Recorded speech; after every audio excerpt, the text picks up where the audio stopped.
4e jour de la visite d'État du président de la République dans le district des Savanes. Le chef de l'État était ce matin à Kong où il a appelé au rassemblement pour bâtir une nation moderne.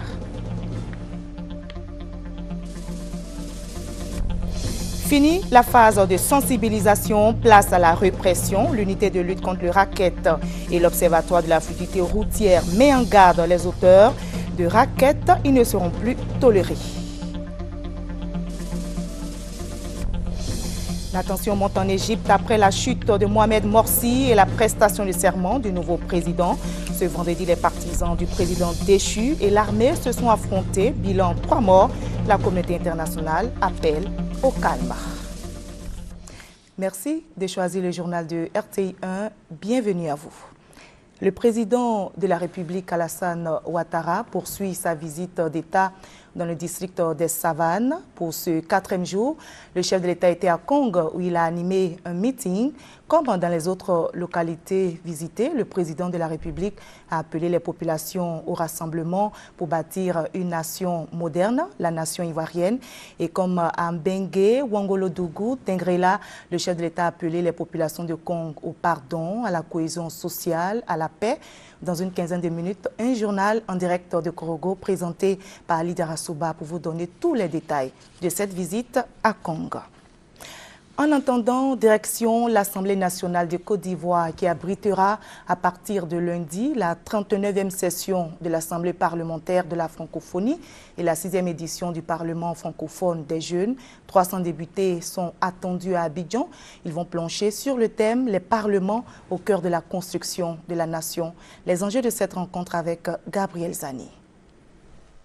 Exclu pendant près de 7 ans de l'Assemblée parlementaire de la francophonie APF par faute de renouvellement des députés, la Côte d'Ivoire, aujourd'hui réintégrée dans cette coopération, se voit confier l'organisation de la 39e session de l'Assemblée parlementaire de la francophonie. Ce succès, elle le doit au dynamisme du premier responsable du Parlement ivoirien, Guillaume Soro. C'est le couronnement de la diplomatie parlementaire que le président de l'Assemblée nationale de Côte d'Ivoire a déployé dès la mise en place de l'Assemblée nationale de Côte d'Ivoire. Députés que nous sommes très fiers. Espace de solidarité et de progrès, les intérêts de l'organisation de cette rencontre internationale sont nombreux. Ce sont des leaders d'opinion qui viennent, ils sont écoutés dans leur pays et bien entendu les comptes rendus qu'ils feront pourront mobiliser certainement des investisseurs, des touristes et j'en passe. Rayonnement de son image, crédibilité au plan international, voilà ce que gagne en plus la Côte d'Ivoire en organisant ses assises parlementaires à Abidjan du 8 au 12 juillet prochain, a précisé le président du comité d'organisation ce jeudi devant la presse. Près de 300 délégués issus de 32 sections, dont une dizaine de présidents de parlement, sont attendus pour cet événement, en marge duquel se tiendra la 6e édition du Parlement francophone des jeunes. Hier, jeudi 4 juillet, les États-Unis d'Amérique ont célébré leur indépendance pour cette fête nationale américaine. L'ambassadeur des États-Unis en Côte d'Ivoire s'est prononcé au micro de David Mobio. Il a fait le point de la coopération entre Abidjan et Washington. Pour moi, le 4 juillet, c'est une période de réflexion. Pour moi, c'est une période de dire, OK, nous avons accompli beaucoup de choses, les États-Unis, dans notre histoire. Nous avons fait beaucoup de choses positives. Et je voudrais dire que qu'est-ce que nous pouvons faire pour améliorer les États-Unis? Qu'est-ce que nous pouvons faire pour assurer que les États-Unis vont continuer une sorte de force positive dans ce monde? Comment on peut... Qu'est-ce que nous pouvons faire pour assurer que les États-Unis vont continuer d'améliorer les conditions de l'humanité? Ça, c'est notre rôle. C'est une question de volonté, c'est une question d'espoir. Pour nous, tous les Américains, nous sommes optimistes pour l'avenir. Et pour moi, cet anniversaire, c'est de renforcer notre capacité d'avoir un avenir plus radieux qu'avant. Et à l'occasion de cette fête, le président de la République, Alassane Ouattara, a adressé une lettre de félicitations à son Excellence, M. Barack Obama, président des États-Unis d'Amérique. Le chef de l'État dit: la célébration de la fête nationale de votre pays m'offre l'agréable occasion de vous adresser au nom du peuple et du gouvernement ivoirien, ainsi qu'à mon nom personnel, mes très vives et chaleureuses félicitations. Je voudrais par ailleurs vous assurer de ma totale disponibilité à œuvrer de concert avec votre Excellence au renforcement des liens d'amitié et de coopération existants, heureusement, entre nos deux pays. Quels sont les effets de la crise post-électorale sur l'environnement forestier, écologique, minier et urbain? C'est à cette question que tente de répondre le PNUE, Programme des Nations Unies pour l'environnement en mission d'évaluation en Côte d'Ivoire. Selon les premières conclusions, la crise a eu un impact négatif et le secteur des mines est le plus touché. Les activités illégales qui se sont développées constituent aujourd'hui une menace non seulement pour l'environnement, mais aussi pour la santé des populations. Après une mission qui les a conduits 2 semaines durant dans plusieurs villes et villages, les experts du Programme des Nations Unies pour l'environnement PNUE sont allés présenter les premiers résultats relatifs à l'impact de la crise sur l'environnement au ministre de tutelle. Ce qui est l'exploitation artisanale des mines, il y a un vrai problème de santé publique relié à l'environnement où on observe que des femmes, des enfants et des hommes utilisent à tort et à travers des substances telles que le mercure et le cyanure. Au niveau forestier, la bonne nouvelle, c'est que le parc de taille, contrairement à ce qu'ils avaient pu comprendre avant de venir ici, c'est que c'est encore en bon état. Cependant, pour les autres parcs, du fait que le gouvernement était absent pendant près de 10 ans, et forcément ça s'est ressenti sur la qualité des parcs qui sont fortement dégradés. Relativement à l'érosion côtière et à la pollution de la lagune, la mission note ce qui suit.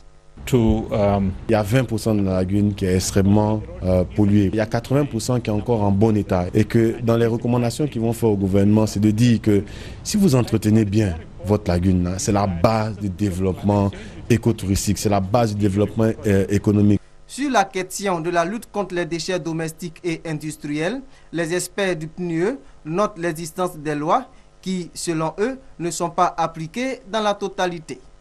Le rapport final de la mission est attendu en octobre 2013. Il sera soumis à l'appréciation du gouvernement. Et c'était le reportage de Francis Boifo.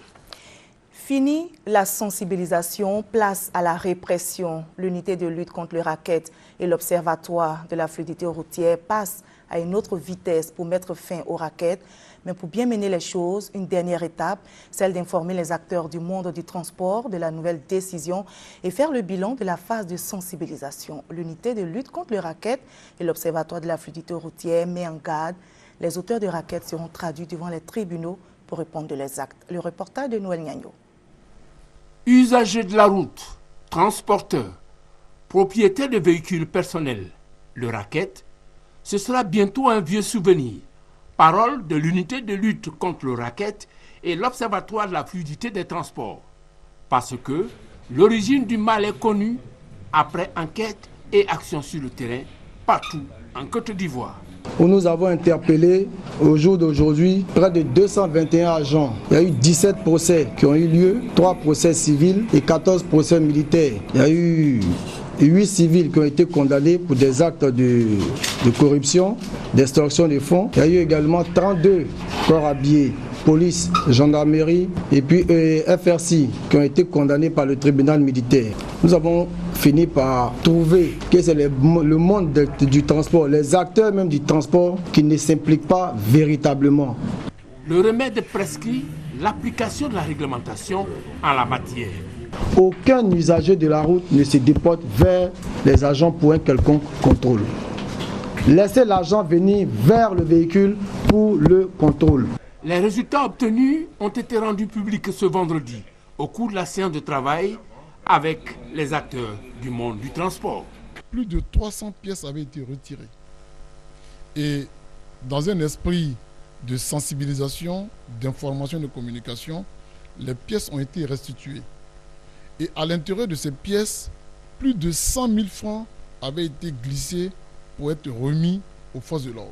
La coordination des gares routières et le Haut Conseil du patronat salue l'action des pouvoirs publics et les invite à tout mettre en œuvre pour éradiquer le fléau. Aujourd'hui, avec la situation que la Côte d'Ivoire connaît, c'est-à-dire un nouveau départ, il faut que ces volets-là, ces programmes de changement de mentalité soient pris en compte. Ces volets-là, ces programmes de changement de... À compter du lundi, démarre la nouvelle phase de sensibilisation.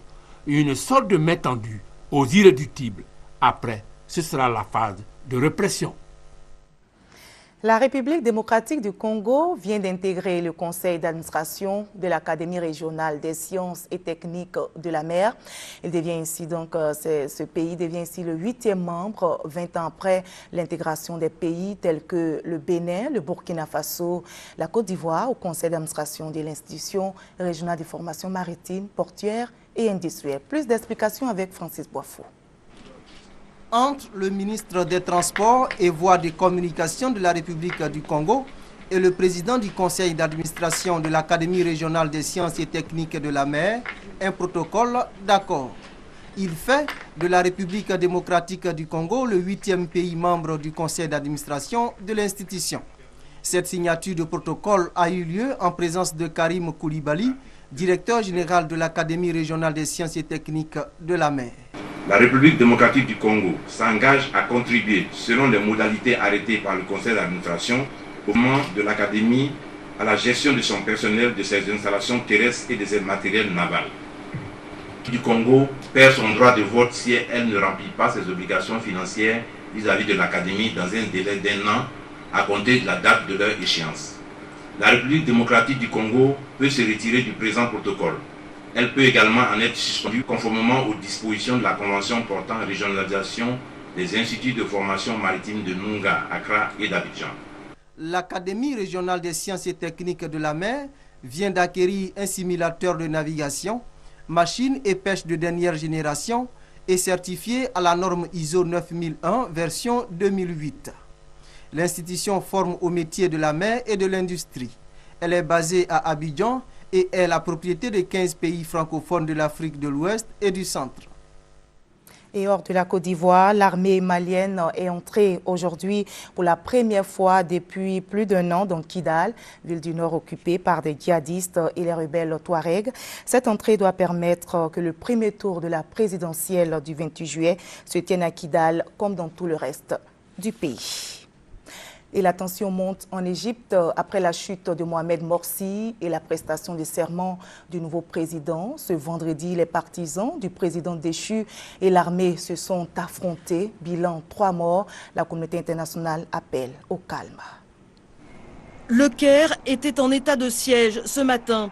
Des avions de combat survolaient la capitale égyptienne et des dizaines de blindés avaient été déployés. L'armée avait fermé les rues qui menaient au point de rassemblement des partisans du président déchu Mohamed Morsi par crainte des débordements. Une crainte fondée. Aux abords d'un bâtiment de la garde républicaine, des affrontements ont eu lieu entre la police et des manifestants pro-Morsi. Les échanges de tirs ont provoqué la mort de 3 d'entre eux. Près de l'université du Caire, les manifestations sont restées pacifiques. Les partisans de Mohamed Morsi se sont rassemblés à l'appel des frères musulmans pour dénoncer ce qu'ils considèrent être un coup d'État militaire mené par le général Fattah al-Sisi. Le jour où cet homme, Sisi, arrive sur son char ou accroché à son avion avec sur son épaule une arme payée par le peuple, c'est une violation de la légalité. Et ça, le peuple ne l'acceptera pas, quoi qu'il advienne. Les opposants au président Morsi ne veulent pas entendre parler de coup d'État militaire. Pour eux, l'armée n'a fait qu'imposer la volonté du peuple. Ce n'est pas un coup d'État, c'est un soulèvement populaire. C'est une deuxième révolution. C'est l'Égypte qui se défend contre les abus des droits fondamentaux, contre les abus de la démocratie. L'Égypte s'engage vers une délicate période de transition, chaque camp défendant la légitimité de ses actions. Les militaires ont suspendu la Constitution et nommé le président de la Haute Cour constitutionnelle, Adli Mansour, comme président intérimaire du pays. Les opposants à Morsi ont décidé de rester mobilisés. Ils ont lancé un appel urgent à manifester en masse en Égypte. Et on l'a également appris, l'Union africaine a pris la décision aujourd'hui de suspendre l'Égypte après le renversement de Mohamed Morsi. Voilà, on revient en Côte d'Ivoire et nous allons maintenant rendre l'antenne à Ali Dirasouba pour le journal en direct de Koroko.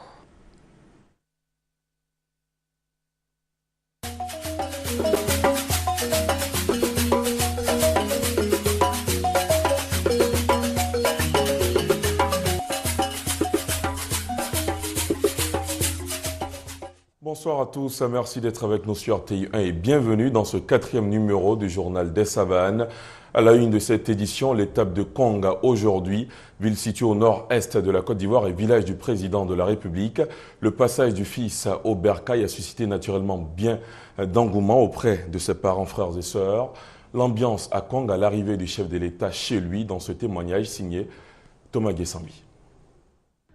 Ce vendredi, jour de communion intime entre Allah et le fidèle musulman, l'histoire prend un autre rendez-vous mémorable avec Kong, la vieille ville. La petite graine, le fluide de ses entrailles, Alassane Ouattara est devenu le sommet de la colline Ivoire. Alassane Ouattara, devenu président de la République de Côte d'Ivoire, retrouve la terre de ses ancêtres Ouattara dans cette cité. Cette fois avec les honneurs à une dimension inimaginable pour les Konka. D'abord avec la représentation du monde militaire de Côte d'Ivoire, aux autres du chef de bataillon Soro Draman, commandant du bataillon de sécurisation de l'Est BSE, commandant les troupes. Puis après des groupes et communautés constituées. L'instant est unique et l'ardeur à le vivre est aussi unique. Arrêt sur image pour découvrir l'ancêtre du Seka-Seka, une danse urbaine bien connue des Ivoiriens. La dynamique se poursuit avec l'inauguration des travaux de voirie de la ville. Kong, la vieille dame, renaît de ses cendres. Mieux, elle gambade tel un chevreau au son de multiples sons. Nul l'eût cru, Kong à nouveau sous les projecteurs de l'histoire qui s'écrit sous nos yeux. Kong, la ville historique, capitale de la Côte d'Ivoire, pour le temps que dure cette étape de la visite d'État du président Alassane Ouattara dans le district des Savanes. La terre de Kong, une fois encore, subit un déchaînement des envahisseurs. Cette fois, pas pour la détruire, mais pour rendre à César ce qui lui appartient. Kong a donné Alassane Ouattara à la Côte d'Ivoire comme président de la République, il faut le lui reconnaître, pendant que la visite d'État se poursuit. Et c'est ce qui a été ce vendredi 5 juillet 2013.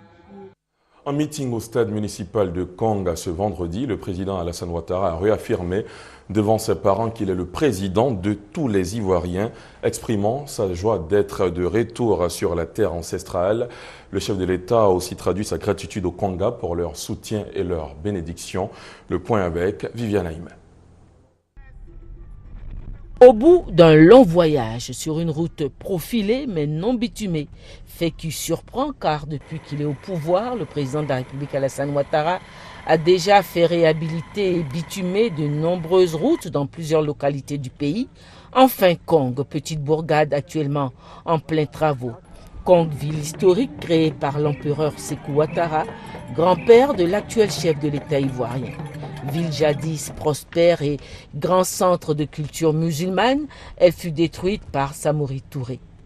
Même si cette première visite du président de la République Alassane Ouattara en tant que chef de l'État dans sa ville paternelle se déroulait dans un cadre républicain, il est indéniable qu'elle avait un caractère particulier. En effet, le tambour parleur de l'empereur Sékou Ouattara, pour la circonstance, a résonné. Les alliés traditionnels de Kong sont venus. Une importante délégation venue du Boukani et du Gondougo, conduite par le Bounamassa et l'imam de la grande mosquée de Bondoukou. Délégation venue aussi du Ghana, où se trouve un démembrement de l'ancien empire de Kong. Venue également de Gbeleban, village maternel du président de la République, de l'ouest montagneux, de Mankono, d'Abakala, Katiola, mais aussi de toute la Côte d'Ivoire, notamment des chefs traditionnels bétés, dont le chef central de Gagnoa. Le maire nouvellement élu de Kong, Ouattara Tene Ibrahima, frère cadet du président de la République, a souligné le caractère familial et fraternel de la rencontre. Et pour ce faire, il n'y a eu aucune liste de doléances présentée. Mais le maire s'est engagé à redonner une seconde prospérité à Kong. Excellence, Monsieur le Président de la République, l'on pourrait sans équivoque dire que Kong a amorcé une véritable dynamique et est sur le chemin de la renaissance et du progrès. Cette vision est celle d'une municipalité et de conseillers déterminés à œuvrer pour le développement de Kong, qui, il faut le reconnaître, a beaucoup souffert des méprises politiciennes. À l'image de cette Côte d'Ivoire émergente à l'horizon 2020 que vous envisagez de réaliser, nous aussi, engagés à vos côtés à faire de Kong une cité prospère, moderne et citoyenne. Le porte-parole des populations, le député de Kong, a remercié le président de la République pour les transformations que la ville est en train de connaître. Excellence, Monsieur le Président de la République, grâce à vous, tout le département de Kong, à l'instar des autres régions, est en chantier. Nous assistons à un changement qualitatif de la configuration de la région. À son tour, le président de la République a remercié ses parents pour leur soutien sans faille jusqu'à son accession à la magistrature suprême. Il les a appelés aussi à pardonner toutes les injustices subies. C'est un grand moment pour moi de venir vous dire à quel point ma reconnaissance est infinie. Chère population de Kong et des environs, je viens vous dire que notre pays a besoin de paix. Le pardon contribue à la paix, la justice contribue à la paix. C'est important que nous soyons réconciliés et que nous puissions nous donner la main à chacun, la main dans la main, pour que le pays puisse aller de l'avant. Enfin, le président de la République a conclu cette grande rencontre familiale et fraternelle en confiant devant tous à son frère cadet Ouattara Téné Ibrahima l'autorité et la responsabilité de rebâtir Kong. Les parents du président Alassane Ouattara sont heureux de cette visite de leur fils président à Kong. Il en est de même pour la délégation ghanéenne venue prendre part à l'événement. Leurs réactions respectives au micro d'Alvorassa. Ça a été vraiment une grande joie, une fierté d'être vraiment enfant de Kong. Parce qu'avant de parler vraiment du développement, il faut dire que le président a donné un message de paix, de pardon et de réconciliation. Après 2 ans de mandat, le président est venu pour dire merci à ses parents et nous sommes heureux d'être là pour le soutenir et lui dire merci d'être des nôtres, d'être un digne fils de Côte d'Ivoire. Kong a une fière allure aujourd'hui. Merci au président de la République et qu'il continue sur ce chemin-là pour développer toutes les régions. Nous voyons qu'il est à la hauteur de la tâche et déjà ce que nous avons vu en 2 ans de pouvoir nous satisfaire. Tout le monde avait la soif du développement. La cause du développement même de l'Afrique, la Côte d'Ivoire est petite, Alassane est capable. Une sympathique cérémonie, le meeting de Kong a été une occasion pour certains de renouer avec leurs origines. Une délégation est venue du Ghana pour soutenir le président Alassane Ouattara. Elle est de Bolé, village ghanéen où sont installés des membres de la grande famille Ouattara de Kong depuis plusieurs dizaines d'années. There has been a long-standing relationship between the people of Bolé. Il y a des relations existantes depuis de très nombreuses années entre Bolé et Bouna. Boné, c'est la ville natale du président John Dramani Mahama et Kong, c'est la région du président Alassane Ouattara. Le président John Dramani Mahama nous a instruit de venir soutenir le roi de Bouna afin que nous puissions ensemble venir souhaiter la bonne arrivée au président Alassane Ouattara à Kong. À Kong, le message de pardon, de paix, de réconciliation et d'amour du président de la République Alassane Ouattara à Mbengue, à Ouangolo-Dougou, à Kouto et à Tengrela a été entendu. Une délégation de chefs traditionnels est venue de Gagnoa pour exprimer l'unité entre les Ivoiriens. Le président de la République vient dans son village. Nous venons donc le soutenir et l'accompagner dans sa quête de paix et de réconciliation. Donc nous devons nous mettre ensemble pour aller ensemble au développement et à la paix. Aujourd'hui, vendredi, jour de prière et de recueillement chez les musulmans, le président Alassane Ouattara a effectué sa prière de vendredi dans la mythique mosquée de ses ascendants, un véritable patrimoine culturel. Les explications d'Ali Oda. À Kong, 5e étape de la visite d'État du président Alassane Ouattara, le programme a eu 2 temps forts. Le premier moment a été le meeting. Le second temps fort a été la prière du vendredi dans la mythique mosquée de Kong, construite 159 ans avant l'arrivée de Samori Touré. Pour ce dernier vendredi d'avant le mois béni du Ramadan, c'est l'imam Sanogo Bassendou qui a officié la prière de 2 rakats. Au sortir de la mosquée, après la prière, le président de la République n'a eu qu'un seul mot à la bouche, la paix et la réconciliation. Un message de paix, un message de réconciliation entre les Ivoiriens, et la paix pour la Côte d'Ivoire, la paix pour tous les Ivoiriens, et aussi que Allah fasse en sorte que nous continuions de nous aimer les uns les autres encore plus fort que par le passé. Donc c'est un message de paix et je souhaite beaucoup de paix pour notre chère patrie. À Kong, la fonction d'imam est dévolue au Sanogo. Le 24e imam de Kong est Sanogo Bassendou, âgé de 89 ans, imam de Kong depuis 2000. Comme vous le savez, est une ville chargée d'histoire. L'une de ces histoires et attractions, c'est l'existence de ces lieux de culte qui datent du XVIe siècle. Je vous propose d'aller à la découverte des 2 vieilles mosquées de la ville, mosquées visitées par le conquérant Samori Touré dans ce reportage signé Thomas Guessambi. À l'évocation du nom de la ville de Kong, nul ne peut donner dos ou fermer les yeux sur la danse de l'histoire précoloniale et coloniale de la Côte d'Ivoire. Dans cette danse, le passé garde encore ses vestiges, notamment le culte musulman et ses mosquées qui datent au dire des dépositaires de l'histoire du XVIe siècle. À la faveur de cette étape de la visite d'État du président Alassane Ouattara dans le district de Savane, les visiteurs n'ont pas manqué de se rendre sur ces lieux. D'abord à la petite mosquée séculaire Misri Deni de Barola, là où repose pour toujours Aliman Baro, imam fondateur de la mosquée. L'architecture de l'édifice religieux est là, implacable, témoin du génie africain. À un jet de pierre de la petite mosquée, une autre mosquée séculaire, construite après 10 ans. Ici aussi, même si la modernité se mêle à la danse, le temple garde son aspect rustique et mythique. Les 2 minarets surélevés, les matériaux de construction, la latérite mêlée au bois crocro. Une architecture aujourd'hui symbole de la ville de Kong. Et c'est à juste titre que ce natif de Kong présente l'œuvre d'art avec beaucoup de joie. D'autres personnes appellent que la mosquée de Samori Touré, sinon ce n'est pas Samori Touré qui a fait cette mosquée, c'est nos aïeux qui ont construit cette mosquée. Samori Touré n'a pas construit de mosquée à Kong ici. Le rituel en ces lieux n'a pas encore changé.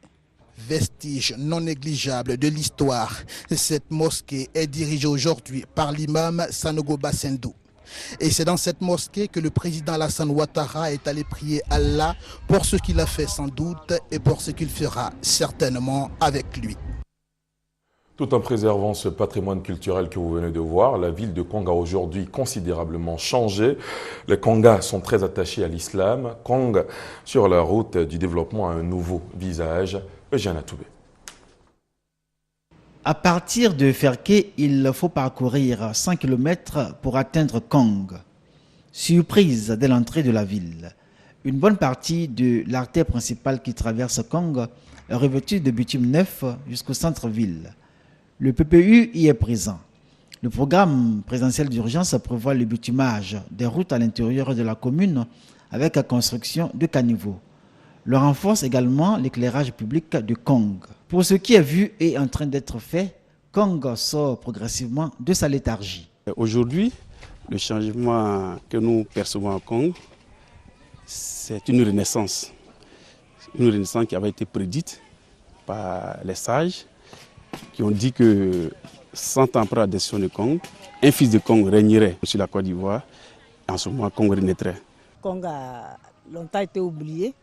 Donc avec l'événement, là, vraiment tout le monde est content, vieux, vieille, jeune, tout le monde est content et tout le monde est impliqué. Voilà. Autre signe manifeste de cette renaissance selon les populations, c'est la réhabilitation des voies menant à Kong, que ce soit par Ngolo-Dougou ou par Ferkessé-Dougou, avec un traitement de tous les points critiques. La fausse note selon des usagers, c'est la précipitation avec laquelle certains endroits de ces routes ont été traités, au point où la moindre pluie fait ressurgir le spectre du calvaire vécu quelques mois plus tôt. Quand la route était bonne, mais à côté de la pluie de hier nuit, là, vraiment c'est gâté. Ici, qui à Brimono, il va à Boaké. Ils sont quittés là-bas à 5 heures. Mais à côté de la route, là, ils ont fait 2 heures de temps ici. Les gens ont arrangé, ils ont mis de la terre rouge. Or, cette terre rouge, là, il fallait damer. Or, attendez plus, là, quand tu mets la terre rouge, là, ça envoie des patinages. Quand nous arrivons à Kong, la mythique mosquée de cette localité nous invite à sa découverte. Dans cette ville à forte tradition islamique, les marabouts et maîtres de l'enseignement coranique sont très respectés de par leur érudition et leur vaste culture de l'islam.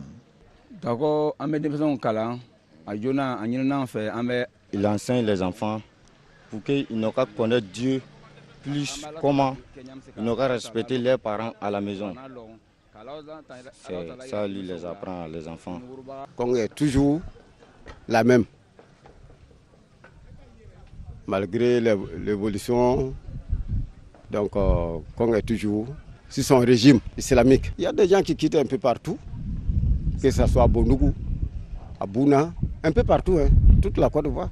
Même dans les autres pays, au Mali par exemple, au Burkina, Sénégal, Guinée, et tout se vient ici. Et jusqu'à présent. À Kong aussi, on peut découvrir sur le site de la mosquée, vieille de plus de 3 siècles, les vestiges de l'ancienne université islamique réduite aujourd'hui à un pan de mur. Les visiteurs et les touristes peuvent aisément découvrir ces endroits, spécialement la mosquée, réhabilitée à la faveur de la visite à Kong du président de la République. En bref et en images, les populations de Kong peuvent être heureuses. Elles ont bénéficié ce matin de la générosité de la première dame de Côte d'Ivoire, Dominique Ouattara. Elle leur a fait un don estimé à 119 millions de francs CFA destiné entre autres aux coopératives et groupements de femmes, aux centres de santé urbains, au collège Dominique Ouattara et cantines scolaires et aux personnes handicapées. Les bénéficiaires ont dit leur gratitude à la First Lady pour ses actions de bienfaisance, une joie matérialisée par des pas de danse suivis par l'illustre donatrice.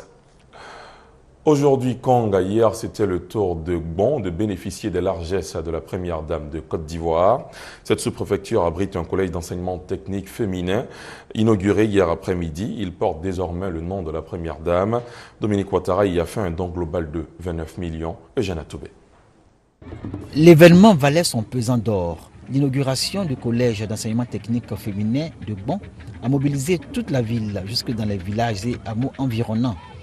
Cet établissement spécialisé pour jeunes filles uniquement porte aujourd'hui le nom de la première dame, Dominique Ouattara.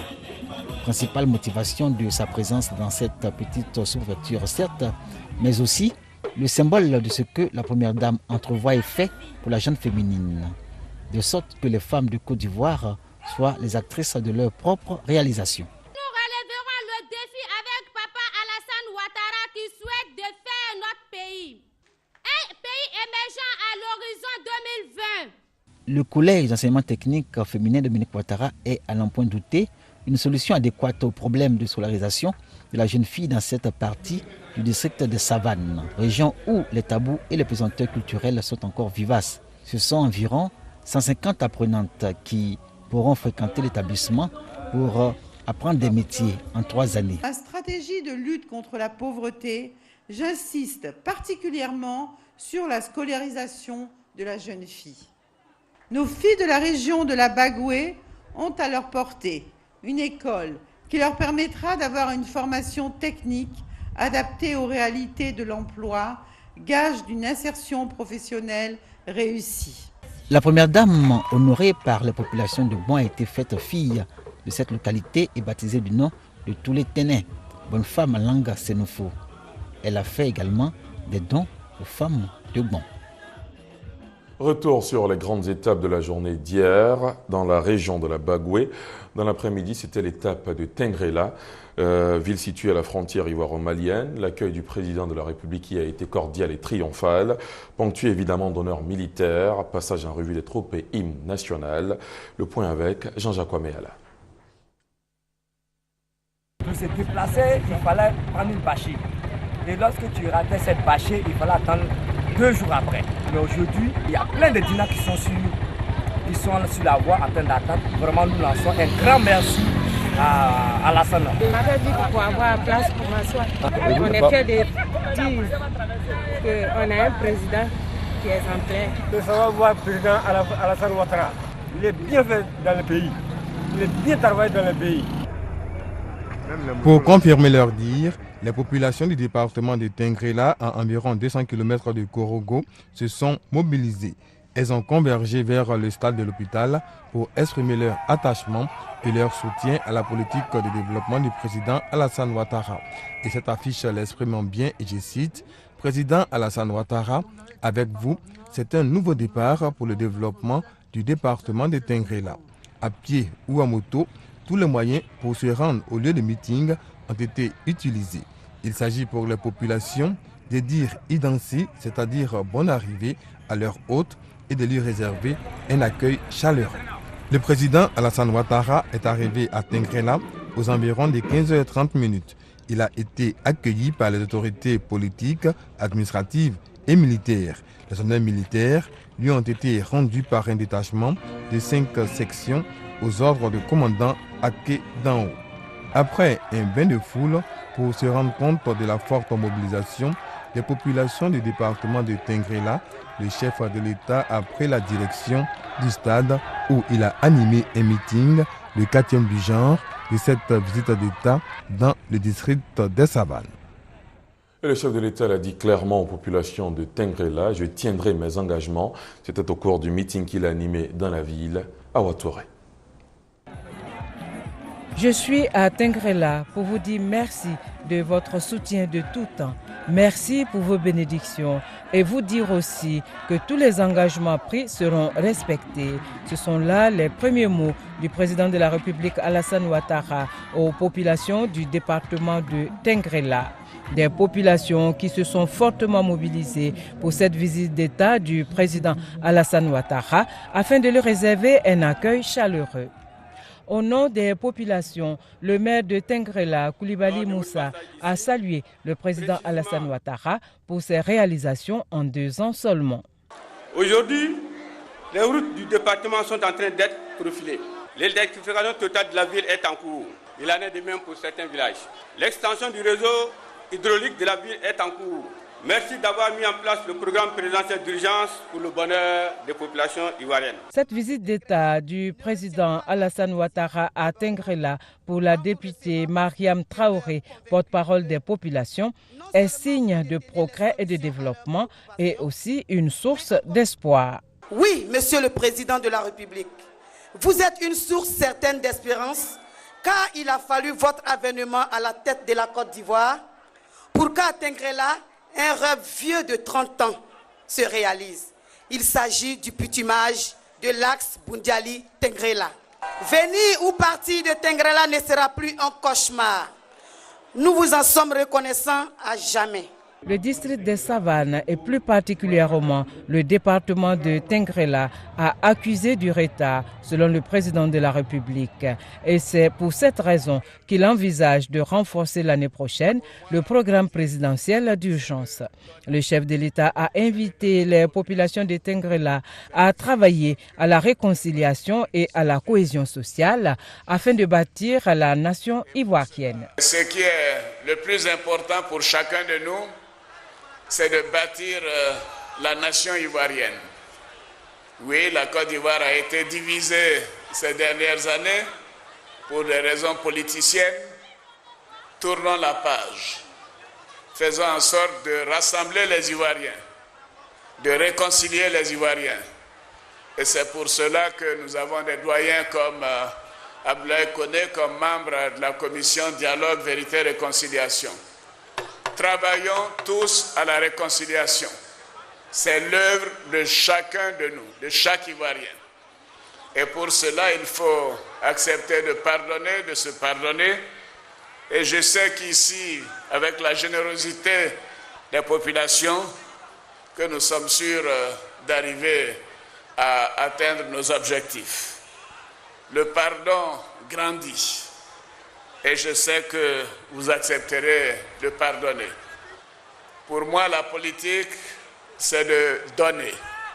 C'est de donner aux populations. c'est de faire en sorte que les conditions de vie soient meilleures chaque jour, chaque semaine.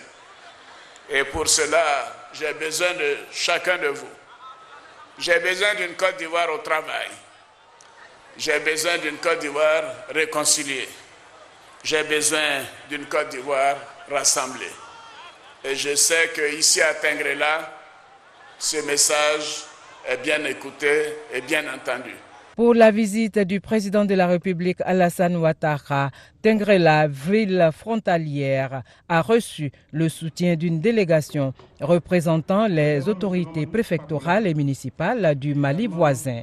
Le président de la République Alassane Ouattara a salué cet esprit de solidarité et de fraternité qui a toujours caractérisé les relations entre la Côte d'Ivoire et le Mali.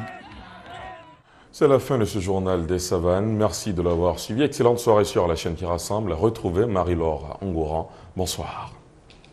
Merci Ali Derasouba, merci à tous nos envoyés spéciaux dans le district des Savanes. Demain, le chef de l'État sera à Sénématiali et à Boundiali. La RTI 1 vous propose donc à partir de 9h30 un plateau spécial consacré à la tournée du chef de l'État dans les Savanes. Fin de cette édition, merci à vous tous de votre attention. Fin de cette édition, merci à vous tous.